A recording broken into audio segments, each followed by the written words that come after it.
Let's dive into the discussions shaping the nation. Minister,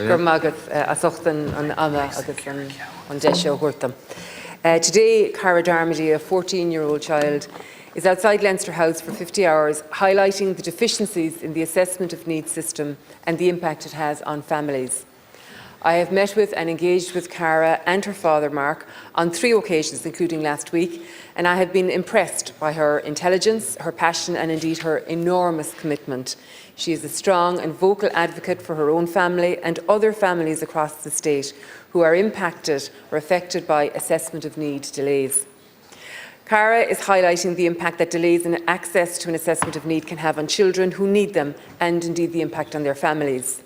Minister Naughton and I are firmly committed to addressing these delays and ensuring the assessment of need process is both effective and efficient. This government remains committed to delivering real and tangible solutions to enhance services to better support children with disabilities in Ireland. This is clearly reflected in the programme for government, as is our commitment to address the challenge of growing waiting lists for assessment of need. I'm under no illusion about the issues facing the assessment of need system. They are complex and a multifaceted approach is required to address them.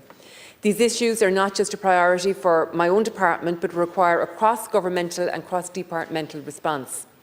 It is important to note that children do not require an assessment of need to access health services, including primary care, children's disability network teams or mental health services. Children with complex needs may require supports from their local children's disability network teams. Over 43,000 children are currently being supported by these teams with or without an assessment of need. Children whose needs are more moderate are supported through the primary care team. But I know that these systems face their own challenges. People are pursuing assessments of need because they feel the need to, due to the issues in the wider system.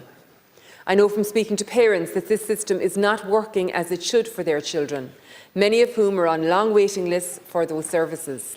And indeed, some children may be on multiple waiting lists. It is within this broader system that the assessment of need process sits. I understand that a significant source of concern and frustration for parents is a lack of clarity about where they should go, in particular where they are seeking an autism assessment or diagnosis for their child.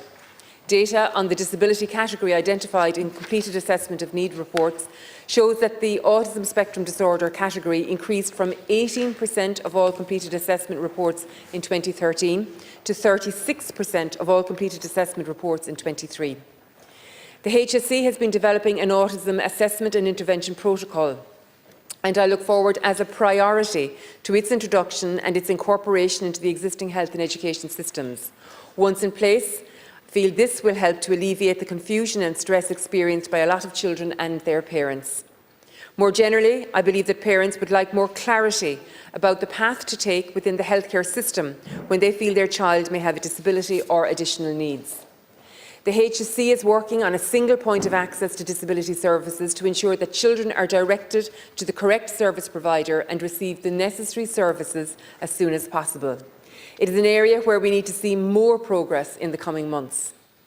Delays in service provision in other parts of the system mean that parents look at all options, including assessments of need, to get early access to services and supports for their child.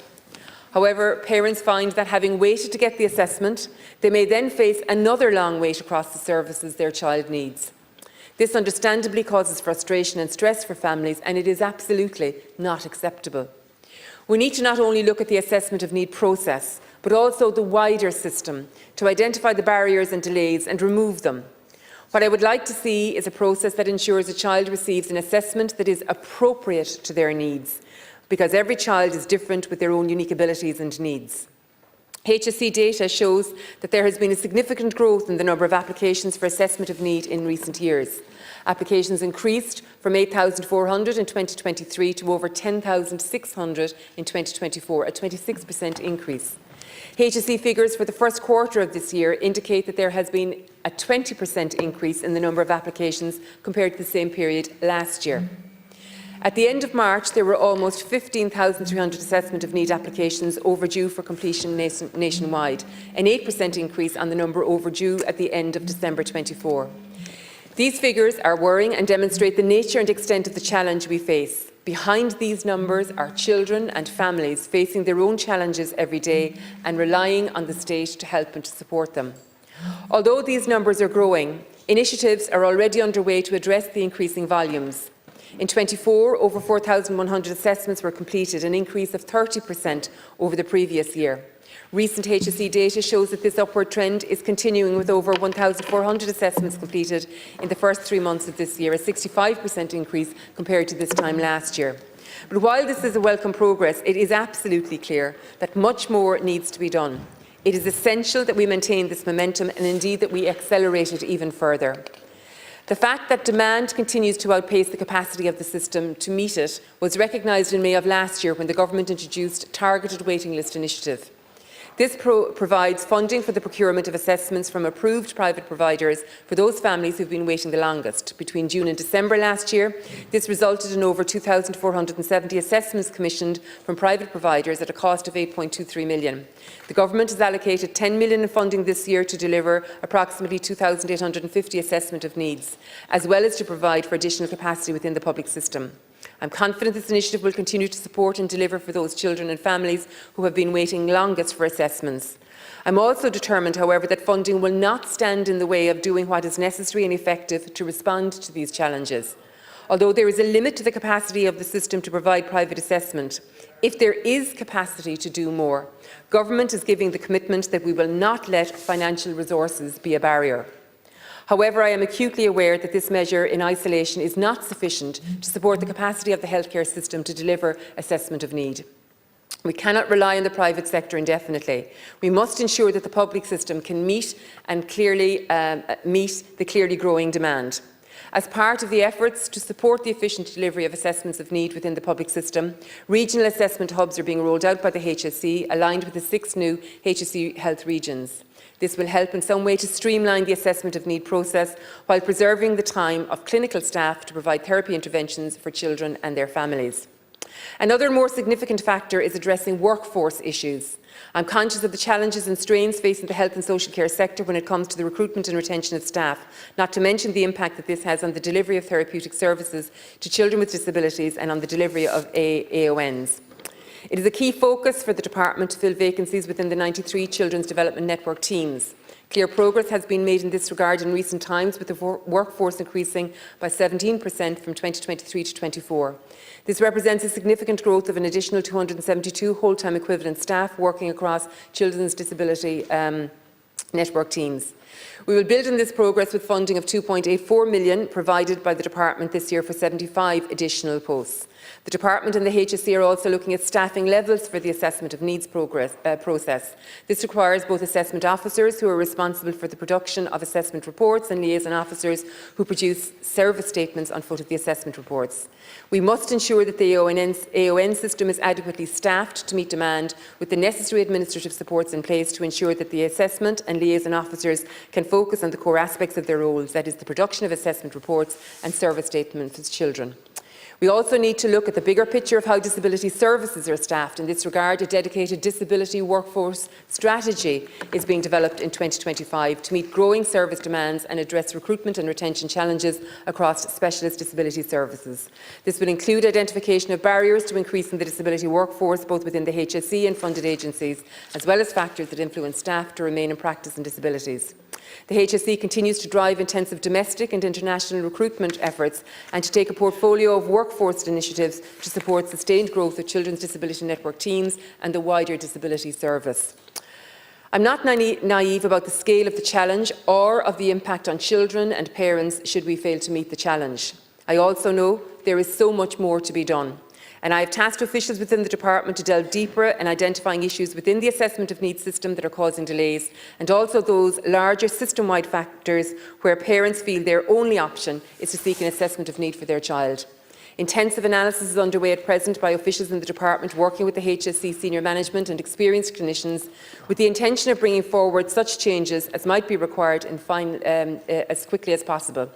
I would emphasise this process is to support effectiveness and efficiency within the assessment of need process. It will not affect the statutory right of any individual to access the assessment of need. The Department is also looking at whether there is misinformation or misunderstanding about what an assessment of need is for, in particular where there may be a belief that the assessment will bolster or enhance applications for other government services and supports. This will require some departments to review their schemes and programmes to ensure that they are not inadvertently encouraging people to seek an assessment of need where no one is warranted. It should not be the case that a person feels they need an assessment of need to access a service or support to which they may already be entitled. One example is that people may think they need an assessment of need to get their domiciliary care allowance. I've spoken to the Minister for Social Protection, Derek Cleary, and there will now be no requirement for an assessment of need report when a person is applying for the domiciliary care allowance for their child. This is a positive development. Any work addressing the assessment of need challenges must also note the continued work of the education system to develop an inclusive education system for all children to reach their fullest potential. The commencement of a national therapy service in education is a commitment under the programme for government. It is intended that the National Therapy Service will commence work on a phased basis initially in special schools and subsequently extend to special classes and mainstream classes at a later stage in the 25-26 school year. This service will be delivered by the National Council for Special Education. Officials in the Department of Education and Youth have begun engagement with my own department, other relevant departments and agencies on the design, timelines, alignment, integrated working and costings involved to deliver this ambitious programme of work.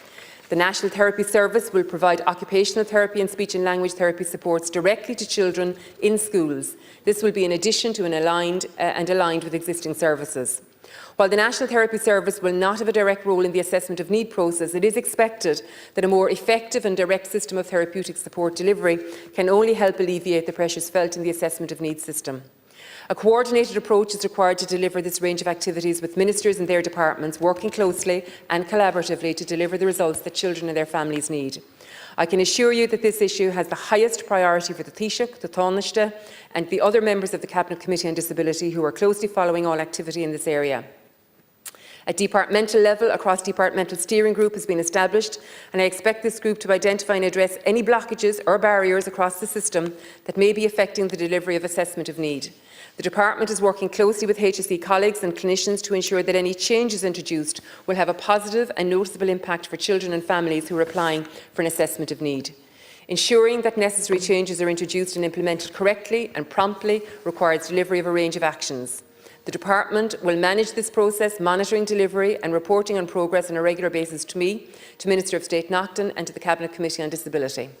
I want to return to the critical issue of information and communication. What I hear from parents most frequently is their sense of frustration and confusion. They do not know where they should go for support. They don't know who to ask. This is an area that is ripe for immediate improvement. We need to be better at explaining to parents what is available, whether an application for an assessment of need is required, who is the best person a parent can speak with for advice about the service their child needs, and we need to look at how best to make this information available to ensure that it is up to date and accurate and that it is helpful and useful. For me, this is the very least we can do, and it's what families need and deserve. As I said earlier, I will not understate or sugarcoat the scale or nature of the challenge we face in addressing the growing backlog of assessment of need. However, this is an issue that government is taking extremely seriously and, according to it, the highest priority. As Minister for Children, Disability and Equality, it is one of my highest priorities as I find the current situation both unacceptable and indeed untenable. There are a range of activities currently underway or being developed that I believe will help to address this complex and multifaceted problem. I will not tell you that it will be a quick fix. We cannot click our fingers and make it go away, but we will work every single day to do better. We need a system that works and can be sustained over time. In order to do this, my government colleagues and I will work intensively, as I've said, persistently and indeed collaboratively to put in place an effective and efficient assessment of needs system to deliver the service that children and their families deserve. Thank you, Minister. Like, share, and subscribe, and let us know your thoughts in the comments. We'd love to hear from you.